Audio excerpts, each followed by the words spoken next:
Hello students, હું છું Savaliya sir અને મારી YouTube channel Savaliya sir chemistry ટ્રેનરમાં આ લેક્ચરનો ટોપિક છે મર્યાદિત પ્રક્રિયક અથવા આપણે એને સીમિત પ્રક્રિયક પણ કહીશું. ફરીથી મર્યાદિત પ્રક્રિયક અથવા આપણે એને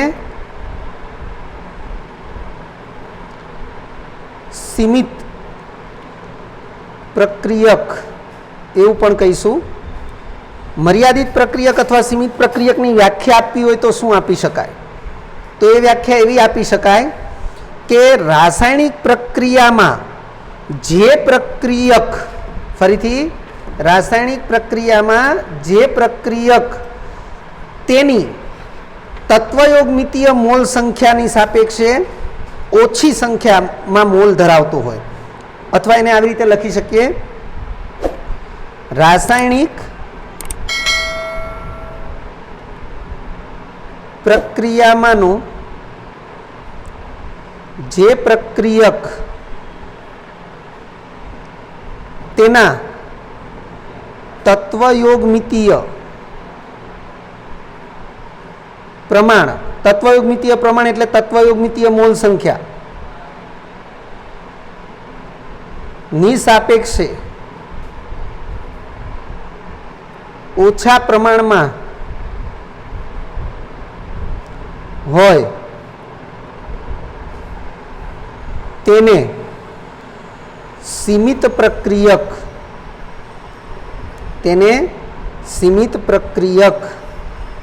કહે છે. આવા સીમિત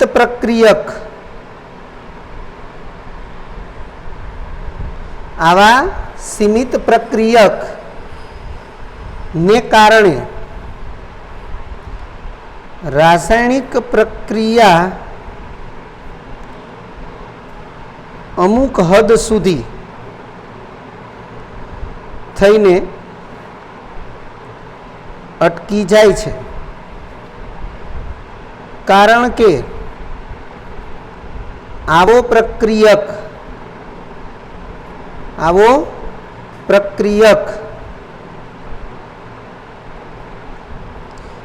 અન્ય ની સાપેક્ષે પ્રથમ વપરાઈ જાય છે. અન્ય પ્રક્રિયકની સાપેક્ષે એ પ્રથમ વપરાઈ જાય છે. હવે જો એ અન્ય પ્રક્રિયકની સાપેક્ષે પ્રથમ વપરાઈ જતો હોય તો અન્ય પ્રક્રિયક એ પડી રહેશે, એટલે પ્રક્રિયા અમુક હદ સુધી જઈ અને પછી અટકી જશે. તો લખીએ છીએ પ્રથમ વપરાઈ જાય છે, પરિણામે આવા પ્રક્રિયક ને લીધે નિપજનું ઉત્પાદન મર્યાદિત બને છે. ફરીથી, પરિણામે આવા પ્રક્રિયકને લીધે નિપજનું ઉત્પાદન મર્યાદિત બને છે, જેથી આવા પ્રક્રિયકો ને મર્યાદિત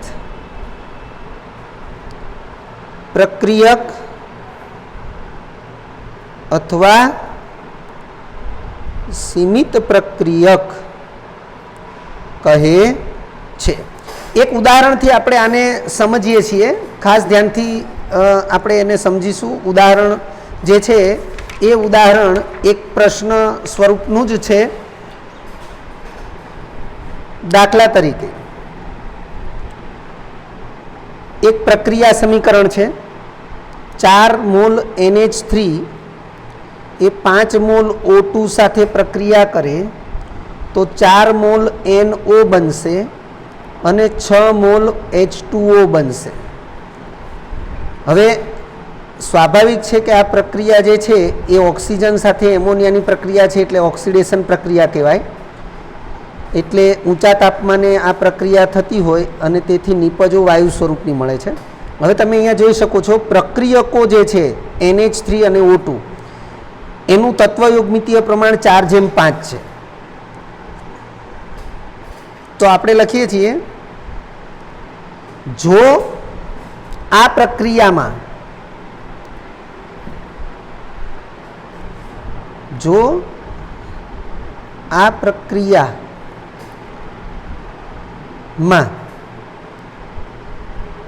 એક મોલ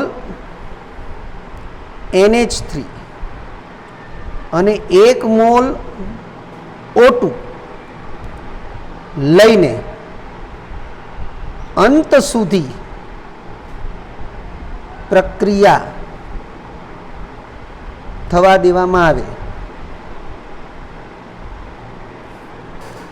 શું કરવામાં આવે? અંત સુધી પ્રક્રિયા થવા દેવામાં આવે. તો બંને પૈકી કયો પ્રક્રિયક સીમિત પ્રક્રિયક કહેવાશે તેમજ કયો પ્રક્રિયક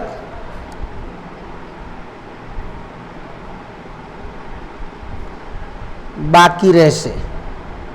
આવો એક પ્રશ્ન આપણે વિચારીએ છીએ.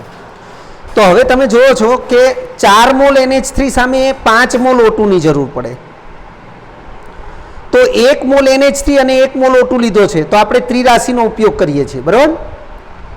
અહીં પ્રક્રિયા સમીકરણ મુજબ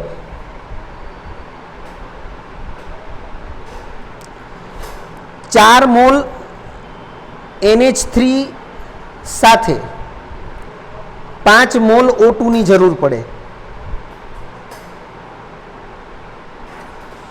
માટે 1 મોલ NH3 સાથે કેટલા મોલ O2 ની જરૂર પડે? તો જવાબ શું આવશે? 1 × 5/4. તો એનો જવાબ શું થશે? 1.25 મોલ થશે.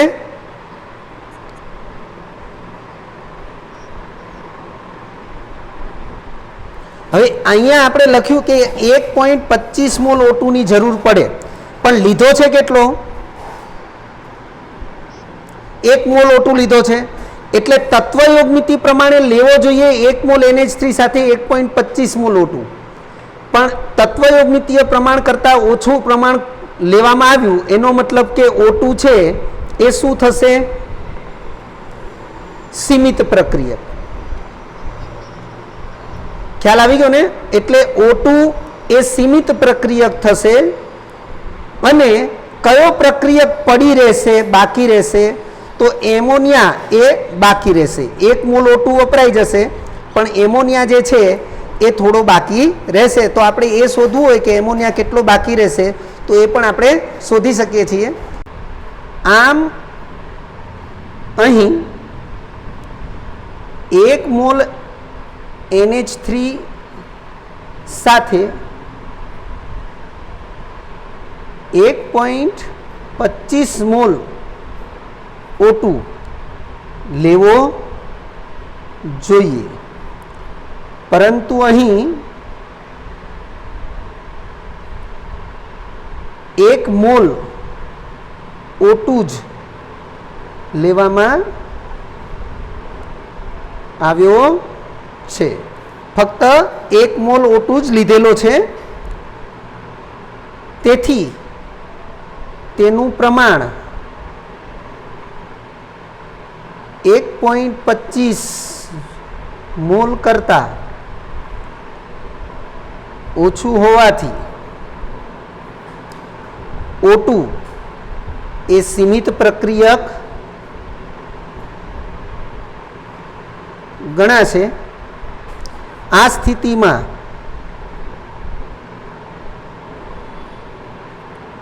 O2 સંપૂર્ણ વપરાઈ જશે,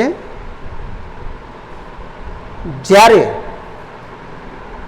NH3 નો અમુક જથ્થો એ પ્રક્રિયાને અંતે બાકી રહેશે. ખ્યાલ આવ્યો દરેકને? NH3 નો અમુક જથ્થો એ પ્રક્રિયાને અંતે બાકી રહેશે. હવે NH3 નો અમુક જથ્થો બાકી રહેશે એ આપણે શોધવું હોય તો ત્રિરાશિ ઉલટી લેવાની છે. પ્રક્રિયા સમીકરણ મુજબ 5 મોલ O2 સાથે 5 મોલ O2 સાથે 4 મોલ NH3 વપરાશે. પરંતુ O2 ના મોલ કેટલા લીધા છે? 1 મોલ. 1 મોલ લીધેલો છે ને પ્રક્રિયામાં, એટલે માટે 1 મોલ O2 સાથે કેટલા મોલ NH3 વપરાશે? તો 1 ગુણ્યા 4 ભાગ્યા 5, જવાબ આવશે 0.80 આવશે. ઉપર નીચે 2 વડે ગુણી નાખીએ એટલે ઉપર આવશે 8, નીચે આવશે 10. 8 ભાગ્યા 10 એટલે 0.8 થશે. એને 0.80 મોલ NH3 વપરાશે. આપણે કેટલો જથ્થો બાકી રહેશે એવું શોધવું હોય, આથી પ્રક્રિયાને અંતે બાકી રહેતા NH3 ની મોલ સંખ્યા, તો પ્રારંભમાં કેટલા મોલ લીધેલા? 1 મોલ. અને વપરાશ કેટલી થઈ? એટલે જે વપરાશ થઈ એ બાદ થઈ અને પ્રારંભમાં જે લીધેલા એ એમાંથી એને બાદ કર્યા એટલે 0.20 મોલ એ પ્રક્રિયાને અંતે બાકી રહેલ NH3 ની મોલ સંખ્યા છે. ટૂંકમાં તમને આવા પ્રશ્નો MCQ તરીકે પૂછાય અથવા ન્યુમેરિકલ તરીકે પૂછાય તો પણ તમને આવડવા જોઈએ. ન્યુમેરિકલ જે છે એમાં તમારે પ્રશ્નનો મતલબ કે જે પણ તમને પ્રશ્ન પૂછ્યો છે એ દાખલા સ્વરૂપનો હોય. ન્યુમેરિકલ એટલે દાખલો કહેવાય, ગણતરી કરીને જવાબ લાવવાનો હોય. તો તમારી ગણતરી છે એ નથી મતલબ જોવાની હોતી, પણ તમારો જે જવાબ છે એ પોઈન્ટ પહેલાંના 2 આંકડા, પોઈન્ટ પછીના 2 કે 4 આંકડા સુધીની ચોકસાઈવાળો હોવો જોઈએ. એ જે કંઈ છે એ પ્રમાણે આપણે ગણતરી કરીને દર્શાવવાનું હોય છે. જેમ કે અહીંયા 0.80 આવ્યું, અહીંયા 0.20 આવ્યું. તો આ જે બધી બાબતો છે એ ન્યુમેરિકલના જવાબ તરીકે લખવાની હોય છે. આપણે જે પહેલી પરીક્ષા આપણે લઈશું બરાબર છે JEEની, એમાં 25 MCQ જ પૂછીશું અને નીટની જે છે એમાં તો 45 MCQ જ આવે છે. પણ JEEની એક્ઝામ જે હોય છે એમાં 20 MCQ અને 5 ન્યુમેરિકલ હોય છે. બધાને ખ્યાલ છે આવો? JEEવાળા એ ગ્રુપવાળા સ્ટુડન્ટ્સ બરાબર. પણ આપણે જે પહેલી 2 એક્ઝામ એવી છે કે જેમાં લગભગ આપણે ન્યુમેરિકલ પૂછવાના નથી, કારણ કે ન્યુમેરિકલની પ્રેક્ટિસ સૌથી પહેલાં આપણે ન્યુમેરિકલ વિશે જાણવું પડશે. આ દાખલા બધા ન્યુમેરિકલ કહેવાય કે જેમાં ચોક્કસ જવાબ તમે લાવી શકો પોઈન્ટ પછી અને પોઈન્ટ પહેલાંના આંકડાઓમાં. એટલે એ પ્રમાણેના જે દાખલા હશે એ ન્યુમેરિકલમાં પૂછાશે. ખ્યાલ આવી ગયો દરેકને?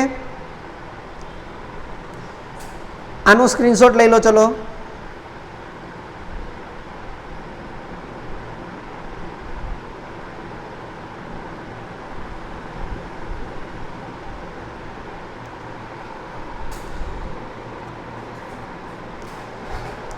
હવે આપણે સાંદ્રતા, દ્રાવણોની સાંદ્રતા એના વિશે આગળ વધી રહ્યા છીએ.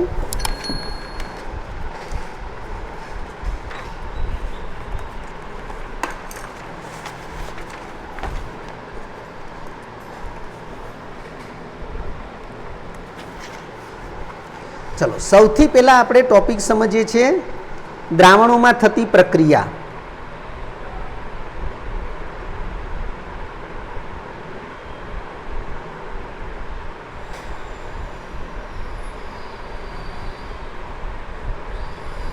દ્રાવણોમાં થતી પ્રક્રિયા. કેટલાક પદાર્થો વચ્ચે શુદ્ધ સ્વરૂપે પ્રત્યક્ષ પ્રક્રિયા શક્ય હોતી નથી. કેટલાક પદાર્થો વચ્ચે શુદ્ધ સ્વરૂપે પ્રત્યક્ષ પ્રક્રિયા શક્ય હોતી નથી. દાખલા તરીકે NaOH એ ઘન સ્ફટિકમય પદાર્થ છે, જ્યારે HCl એ શુષ્ક વાયુરૂપ પદાર્થ છે. ફરીથી NaOH એ ઘન સ્વરૂપ એટલે કે ઘન સ્ફટિકમય પદાર્થ છે, જ્યારે HCl એ શુષ્ક વાયુરૂપ પદાર્થ છે. પરંતુ આપણે તો એને દ્રાવણોમાં જ જોયેલા હોય કે આ NaOH નું દ્રાવણ, આ HCl નું દ્રાવણ. પણ વાસ્તવિકતા એ છે કે NaOH છે એ સાકરના ગાંગડા જેવો ઘન સ્ફટિકમય પદાર્થ છે અને HCl એ વાયુરૂપ પદાર્થ છે. આ સ્થિતિમાં બંને વચ્ચે રાસાયણિક પ્રક્રિયા, આ સ્થિતિમાં એટલે ઘન સ્વરૂપમાં NaOH અને વાયુ સ્વરૂપમાં HCl એ બંને વચ્ચે રાસાયણિક પ્રક્રિયા શક્ય બનતી નથી. આથી આવા પદાર્થો ના પ્રથમ તબક્કે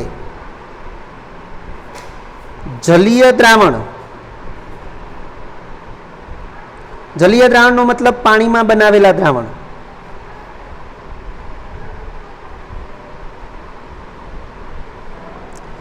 આથી આવા પદાર્થોના પ્રથમ તબક્કે જલીય દ્રાવણ બનાવવામાં આવે છે.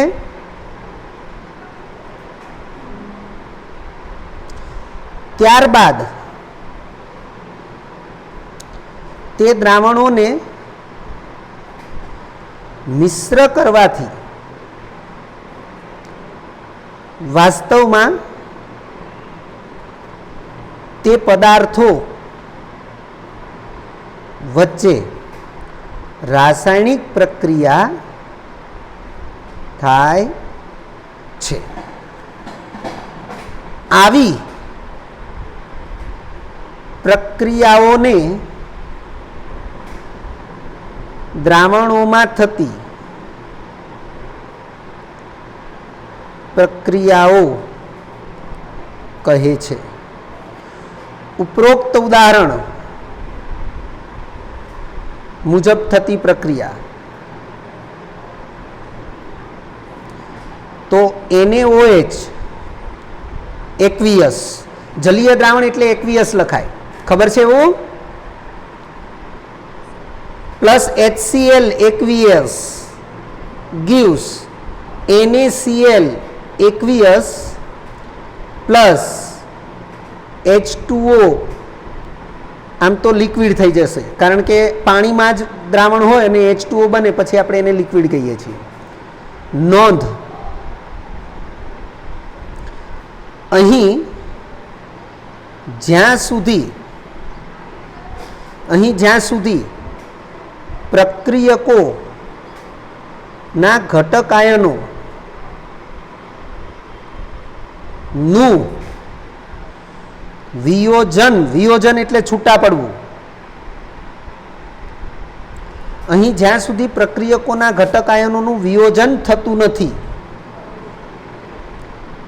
ત્યાં સુધી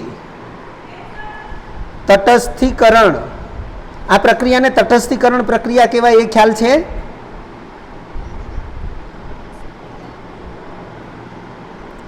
તો જ્યાં સુધી પ્રક્રિયકો NaOH અને HCl પ્રક્રિયકો છે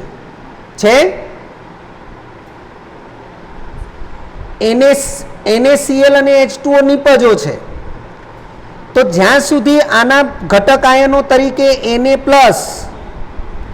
અને OH- એ છૂટા ન પડે આના ઘટક આયન તરીકે H+ અને Cl- આયનો છૂટા ન પડે ત્યાં સુધી આ બે આયનો ભેગા થઈને NaCl ન બનાવે, આ બે આયનો ભેગા થઈને H2O ન બનાવે.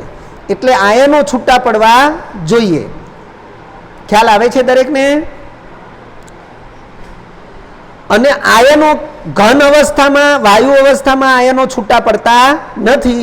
જલીય દ્રાવણ બનાવીએ તો અને તો જ આયનો છૂટા પડી શકે છે. અને તો જ એ દ્રાવણોને મિશ્ર કરવાથી રાસાયણિક પ્રક્રિયા શક્ય બને છે.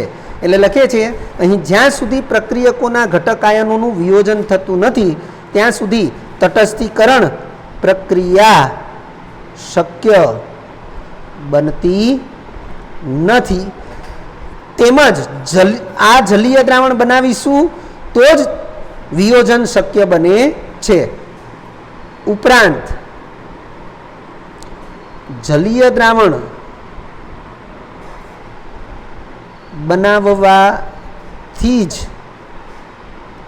આવું વિયોજન શક્ય બને છે. પરિણામે દ્રાવણોમાં જ આવી રાસાયણિક પ્રક્રિયા થઈ શકે છે. દરેકને ખ્યાલ આવી ગયો? એટલે દ્રાવણોમાં થતી પ્રક્રિયા છે એની જરૂરિયાત શું છે એનો ખ્યાલ આવી ગયો દરેકને? અચ્છા, હવે હું જે બોલું છું મૌખિક સાંભળી લો કે 1 મોલ NaOH ની 1 મોલ HCl સાથે પ્રક્રિયા થઈ. વાત સાચી? હવે મેં NaOH નું જલીય દ્રાવણ બનાવ્યું, એવી રીતે બીજું એક પાણી લઈ અને એમાં HCl નું જલીય દ્રાવણ બનાવ્યું. તો બંનેનું કદ, એટલે કે બંને દ્રાવણ બનાવતી વખતે મેં 1 લીટર પાણી લીધું. એક બીકરની અંદર 1 લીટર પાણી લઈ અને મેં 1 મોલ NaOH ઓગાળ્યો અને બીજા 1 લીટર પાણીની અંદર મેં અડધો મોલ HCl ઓગાળ્યો અને પછી બંને દ્રાવણોને મિશ્ર કરું તો આ પ્રક્રિયાની તત્વયોગમિતિનું પાલન થશે કે નહીં થાય? ના થાય. કારણ કે મિશ્ર દ્રાવણની અંદર 1 મોલ NaOH અને અડધો મોલ HCl છે એટલે તત્વયોગમિતિનું પાલન થશે નહીં. એટલે કહેવાનો અર્થ એવો છે કે બંને દ્રાવણ જે છે એના કદ સરખા હતા પણ દ્રાવ્ય પદાર્થનો જથ્થો જુદો જુદો હતો. ફરીથી, બંને દ્રાવણોના કદ સરખા હતા પરંતુ બંને દ્રાવણોમાં દ્રાવ્ય પદાર્થનો જથ્થો જુદો જુદો હતો. તો આમ આપણે બંને દ્રાવણો કે જેની વચ્ચે પ્રક્રિયા થાય છે એ દ્રાવણોની જે સાંદ્રતા છે એ સાંદ્રતાને આપણે ધ્યાનમાં લેવી પડે. તો અને તો જ રાસાયણિક પ્રક્રિયાની તત્વયોગમિતિ છે એનો અભ્યાસ થઈ શકે. દ્રાવણોમાં થતી આવી રાસાયણિક પ્રક્રિયા પણ કોઈ ચોક્કસ તત્વયોગમિતિ નું પાલન કરે જ છે, પરંતુ આવી તત્વયોગમિતિનો અભ્યાસ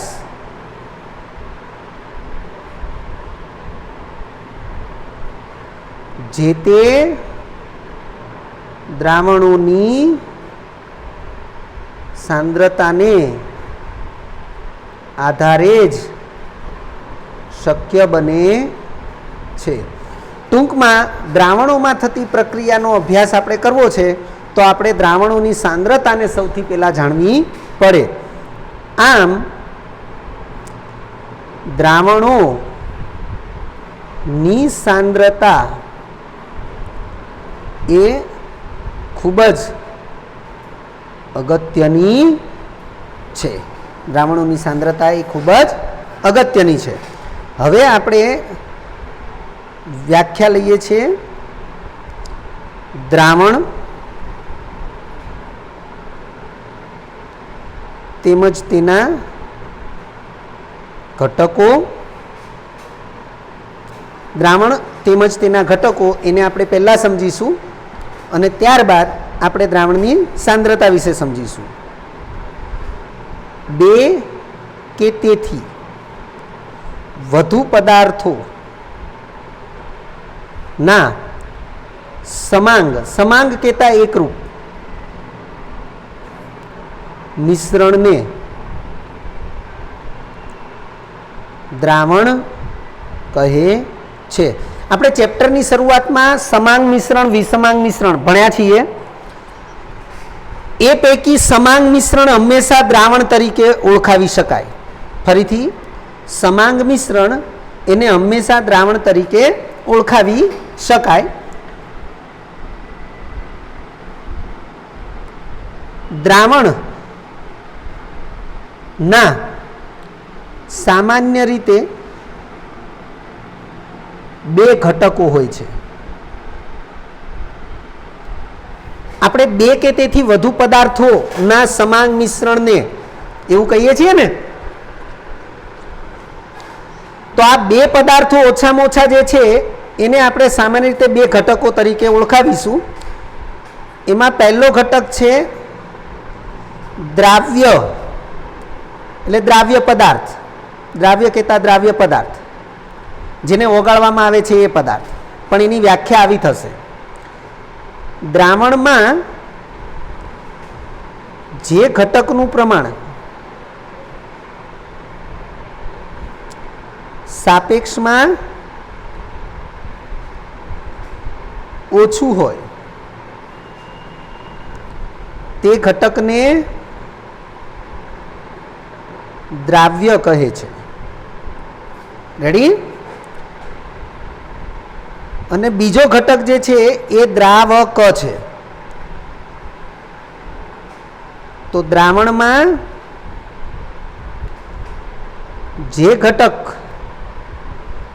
પ્રમાણ સાપેક્ષમાં વધુ હોય તે ઘટકને દ્રાવક કહે છે. હવે દાખલા તરીકે આપણે વિચારીએ કે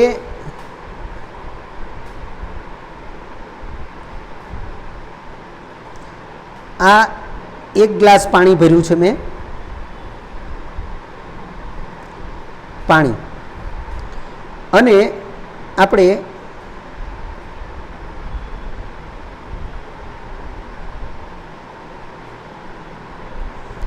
એક ચમચી મીઠું એ નાખીએ છીએ. રેડી? એક બીજું ઉદાહરણ લઈએ છીએ.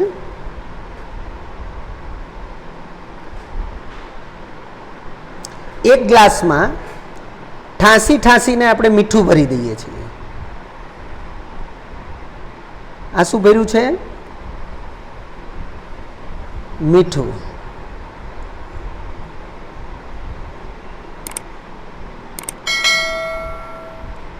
મીઠું.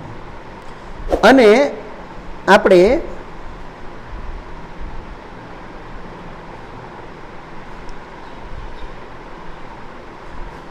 એક ચમચી પાણી રેડીએ છીએ. હા, એક ચમચી પાણી રેડીએ છીએ. તો અહીંયા પાણીમાં મીઠું ઓગળી જશે, એકરૂપ મિશ્રણ બની જશે. હા કે ના? તમે બંનેને અલગ ઓળખી શકશો નહીં. અહીંયા મીઠું એની અંદર એક ચમચી પાણી નાખી દઈએ પછી એ પણ એકરૂપ મિશ્રણ જ બની જશે. તમે મીઠું અને પાણી એને અલગ ઓળખી શકતા નથી. ઓળખી શકો છો? તો અહીંયા આ જે બનશે એ પણ દ્રાવણ કહેવાશે કારણ કે સમાંગ મિશ્રણ છે. આ જે બનશે એ પણ દ્રાવણ કહેવાશે કારણ કે સમાંગ મિશ્રણ છે. તો આ દ્રાવણ જે છે એના માટે દ્રાવ્ય કોણ કહેવાશે? મીઠું. અને દ્રાવક કોણ કહેવાશે? પાણી. આ દ્રાવણમાં દ્રાવ્ય કોણ કહેવાશે? પાણી કહેવાશે. જેનું પ્રમાણ સાપેક્ષમાં ઓછું અને દ્રાવક કોણ કહેવાશે? મીઠું. દરેકને ખ્યાલ આવી ગયો? ટૂંકમાં સૌથી પહેલા આપણે દ્રાવ્ય અને દ્રાવક કોને કહેવાય એ આપણે જાણતા હોવા જોઈએ. વિદ્યાર્થી મિત્રો, જો તમને આ વિડીયો લેક્ચર ગમ્યો હોય તો લાઇક આપજો, શેર કરજો અને સબસ્ક્રાઈબ પણ કરજો. અગાઉના લેક્ચરનું રિવિઝન અને પાઠ્યપુસ્તકનું વાંચન કરતા રહેજો. આ લેક્ચર અંગે કોઈ પણ ડિફિકલ્ટી હોય તો મને વોટ્સઅપ કરી શકાય. આભાર. ફરી મળીશું નવા વિડીયો લેક્ચરમાં.